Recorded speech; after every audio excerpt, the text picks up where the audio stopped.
Hi guys, magluto po tayo ngayon ng laman loob ng kabayo adobo sa gata.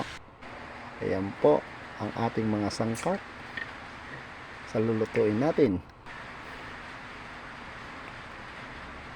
Una po, mag-isa po tayo ng sibuyas, bawang at luya. Isunod na din po natin ang laman loob.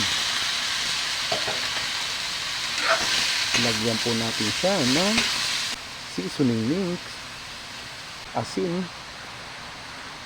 at paminta. Lagyan din po natin ng kalahating tasang toyo. Haluin lang po natin